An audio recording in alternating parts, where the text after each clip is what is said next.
Hey guys, in this video I will show you how to get Roblox on Nintendo Switch 2. Alright, let's begin.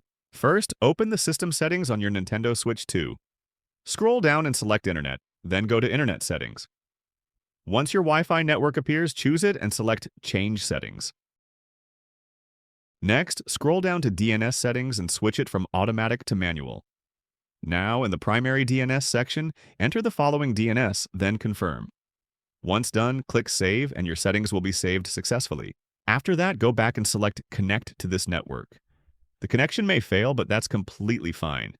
When the screen shows Registration Required, press Next, then select Google. Now you'll be taken to the Google homepage. In the search bar, type Roblox and hit Done. Select the first result, which will take you to roblox.com.